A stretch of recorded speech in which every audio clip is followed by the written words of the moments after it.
Hello guys, welcome back to my YouTube channel রোজকার রান্নায়। তো আজকে আবার নতুন সুইট ডিশ আরেকটি নিয়ে চলে এসেছি। তো সেটা হচ্ছে মতিচুর লাড্ডু।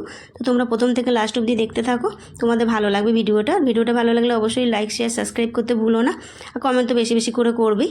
তো প্রথমে আমার লাগছে মাঝারি সাইজের এক বাটি আমার বেসন লাগছে। এতে বেশি কিছু উপকরণ লাগে না, খুব অল্প উপকরণ, চিনি আর বেসন হলেই হয়ে যাবে। আর এটা সব থেকে সোজা একটা রেসিপি, যেটা তোমরা সকলেই বাড়িতে, তো ছোটো বড়ো সবাই তৈরি করতে পারবে। একবার যদি বাড়িতে তৈরি করে খাও না, তো বাড়িতে দেখবে সবাই প্রত্যেকে বলবে যে কিছু অনুষ্ঠান হলেই বা যখন হয়তো ভালো লাগছে না, মুড অফ আছে, কাউকে হয়তো এরকম মিষ্টি তৈরি করে খাওয়াতে পারবে, তারা খুব খুশি হবে। তো আমার এর মধ্যে আমি দিয়ে দিলাম ব্যাটারটা তৈরি করবো বলে।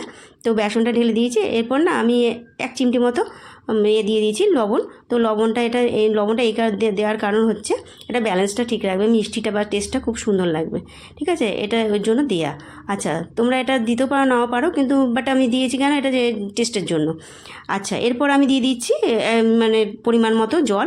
তোমরা পরিমাণ মতো জল দেবে। তোমরা তো জানো মোটামুটি সবাই তো রান্না বান্না করো, তো তোমরা এটা অনুমান আছে যে তোমাদের কতটা কি জল লাগবে না লাগবে, কতটা জিনিসে কীরকম জল লাগবে না লাগবে। তো বেসনটা সেইভাবে গুলবে। আর আমি প্রথমে মিস্টেক করে ফেলেছি কি, আমি না প্রথমে ভাবতে পারিনি। প্রথমে ভেবেছিলাম যে আমি দুধের প্যাকেটে তোমাদেরকে এটা লাড্ডুটা করে দেখাবো। তো সেটা হয়নি কেন, কি এই কারণে আমি দেখাইনি, সেটা রিস্কের ব্যাপার হয়ে যাবে বলে সেই কারণে দেখাইনি। তো ব্যাটারটা আমি প্রথমে না আমি পাতলা করে গুলে ফেলেছি, কেন মনের মধ্যে দ্বিধা ছিল যে কি করব, যে দুধের প্যাকেটে করে দেখিয়ে দেবো না এমনি বড়ার মতো ফুলুরি টাইপের করে দেবো। তো এই ভাবতে ভাবতে দেখো পাতলাই হয়ে গেছে, পাতলা করে ফেলেছি। তো কিছু করার নেই। তো তোমরা এইভাবে করো না, তোমরা এইভাবে করলে পরে কড়াতে লেগে যাবে। আমার এটাই ভুল হয়ে গেছে। তো আমি দোনোমনো করে করে আমার এটা ব্যাটারটা না একদম তরল হয়ে গেছে, তো প্রচুর পাতলা হয়ে গেছে। তো তোমরা এরকম যেরকম ফুলুরি করে ঠিক সেরকমভাবে ব্যাটারটা বেসনটাকে মেখে নেবে। মেখে নিয়ে বড়ার মতো পরিণত করে তোমরা ভেজে ওটা মিক্সারে গ্রাইন্ড করে নিতে পারবে, তাহলে খুব সুন্দর হবে।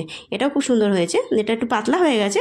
তো যাই হোক, এবার এইভাবে আমি দেখো প্রত্যেকটা প্রত্যেকটা বলতে যে ব্যাটারটা আমি গুলেছিলাম, সেই ব্যাটারটা আমি এইভাবে এই যে বেসনগুলো ভেজে নেবো। আর যতক্ষণ এটা বেশি একদম গাঢ় কড়া করে ভাজবে না, এটা একটু লাইট একটু হালকা হালকা মতো করে নাড়াচাড়া করে তারপর এটাকে নাবিয়ে নেবে। ঠিক আছে, এটা কড়া একদম ভাজলে পরে খারাপ লাগবে, মুখে দিলে পরে না ভালো লাগবে না। লাড্ডু যেহেতু খুব জুসি হয়, স্মুথ হয়, তো সেই কারণে।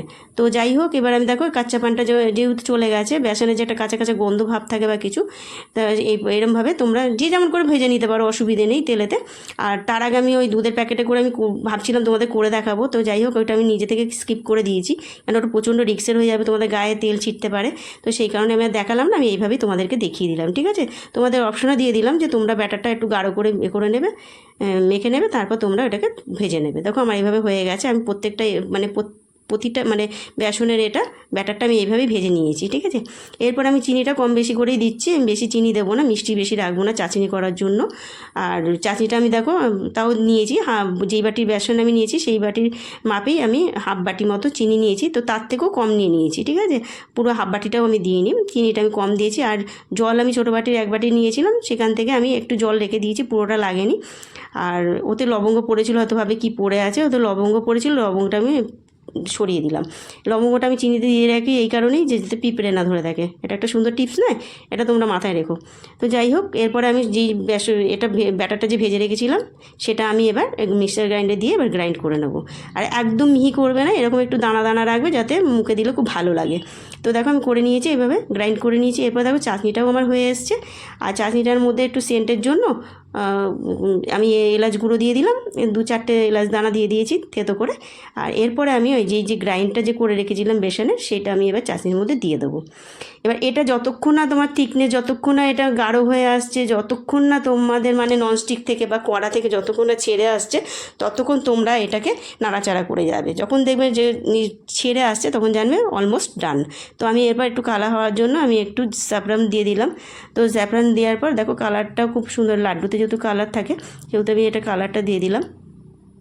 দিয়ে এবার সুন্দরভাবে এটাকে রিডিউস হতে দিতে হবে, যতক্ষণ না গাঢ় হয়ে আসে, কমে আসে। ঠিক আছে, এবার এইভাবে নাড়াচাড়া করতে করতে, আর তোমরা এটা ঘি দিয়েও তৈরি করতে পারো। তো আমি এবার ঘি দিয়ে তৈরি করিনি, আমি একটু সেন্টের জন্য না, একটু ভালো লাগার জন্য আমি 1 চামচ ঘি দিয়ে দিয়েছি। এটা ঘি দিয়ে করলে পরে তাহলে এটা ঘিয়ের একদম মতিচুর লাড্ডু হয়ে যাবে, আরও সুন্দর লাগবে খেতে। তো এটা তোমাদের ওপর তো অপশান রইলো, তোমরা বাড়িতে ঘি দিয়েও ভাজতে পারো, বা একটু বেশি করে ঘি দিয়ে দিতে পারো, আর চিনি পরিমাণটা একটু কম দিতে পারো। ঠিক আছে, চিনিটা অনেকে হয়তো একটু অ্যাভয়েড করে, মিষ্টিটা কম খায়। এরপর না আমি ওয়াটারমেলন সিডস যে আছে সেটা আমি এবার দিয়ে দিলাম। তোমরা জানো যে লাড্ডুতে থাকে যে ওয়াটারমেলন সিডসগুলো যে থাকে, সেই দিয়ে দিয়েছি। তো এবার দেওয়ার পর অলমোস্ট ডান হয়ে গেছে আমার, খুব সুন্দরভাবে এটা তৈরি হয়ে গেছে বেসনটা। হ্যাঁ, গাঢ় হয়ে গেছে, হয়ে গেছে। আমি নাবিয়েও নিয়েছি একটা থালার মধ্যে, আর 2-3 মিনিটের জন্য একটু রেখে দিয়েছি, কেন অত গরম তো হাত দেওয়া যাবে না বলে। একটু যখন হাত দিতে পারছি তখন আমি এটাকে এবার লাড্ডু পরিণত তৈরি করব, ঠিক আছে। এবার এই প্রত্যেকটা দেখো এইভাবে একটুখানি আর একটু ভালোভাবে একটু মেখে নিলাম, যাতে কোথাও যেন দানা মানে এক এক সময় হয় কি রেখে দিলে পরে না, যখন মানে একটু ঠান্ডা ঠান্ডা হয়ে আসে তখন দেখবে শক্ত শক্ত হয়ে আসে। সেই কারণে না আমি বেশিক্ষণ আমি রাখিনি, 2-3 মিনিট রেখে দেখো খুব সুন্দর লাড্ডু তৈরি হয়েছে। আমার এক বাটি লাড্ডুতে আমার অনেক লাড্ডু হয়েছে, অনেকটাই লাড্ডু হয়েছে।